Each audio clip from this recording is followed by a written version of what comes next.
ابھی نیکیاں کر لو ورنہ۔ السلام علیکم ورحمۃ اللہ وبرکاتہ۔ میرے دوستوں، آج 4 ذوالقعدہ 22 اپریل بروز بدھ نیکیوں میں سبقت کی ترغیب پر حدیث پاک پیش خدمت ہے۔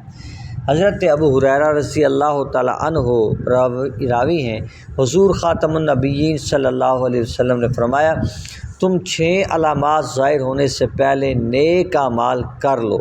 سورج کا مغرب سے طلوع ہونے سے پہلے، دھواں کے اٹھنے سے، دجال کے آنے سے، دابۃ الارض زمین سے نکلنے والے جانور کے آنے سے پہلے، تم میں سے کسی ایک کی خاص آزمائش یعنی موت کے آنے سے پہلے، اور عام فتنہ یعنی قیامت برپا ہونے سے پہلے۔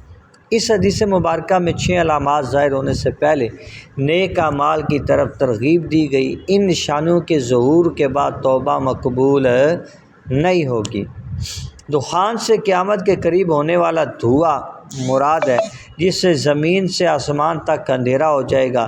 دابۃ الارض سے ایسا جانور مراد ہے جس کے ہاتھ میں موسیٰ علیہ السلام کا عصا اور سلیمان علیہ السلام کی انگوٹھی ہوگی۔ عصا سے ہر مسلمان کی پیشانی پر نورانی نشان بنائے گا، اور انگوٹھی سے ہر کافر کی پیشانی پر سخت سیاہ دھبا لگائے گا۔ اللہ تبارک و تعالی ہمیں نیکیوں میں سبقت حاصل کرنے کی توفیق عطا فرمائے۔